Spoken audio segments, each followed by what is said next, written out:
Why do some good people suffer? It's one of the hardest questions anyone can ask, because when we see a kind person struggling, a loving parent battling illness, or a good person facing hardship after hardship, it doesn't seem fair. Shouldn't good things happen to good people? Maybe, but Islam asks us to look at life differently. We often assume that comfort is a reward and hardship is a punishment, but that's not always true. Some of the people who suffered the most in history were the prophets. Think about that. The people closest to God were often the ones tested the most. Why? Because hardship is not always a sign of God's anger. Sometimes it is a sign of growth. A goldsmith places gold into fire not to destroy it, but to purify it. And sometimes trials reveal strengths we never knew we had.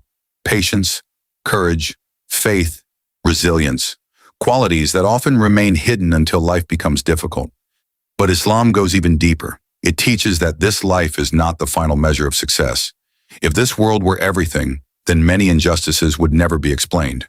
Many good people would suffer without reason, and many evil people would escape accountability. But Islam teaches that this life is only one chapter, not the entire story. A chapter where some are tested with hardship, others are tested with comfort, and both tests can be difficult. So why do some good people suffer? Because suffering is not always punishment. Sometimes it is purification. Sometimes it is growth. Sometimes it is a test. And sometimes its wisdom is known only to God. But Islam teaches one thing clearly.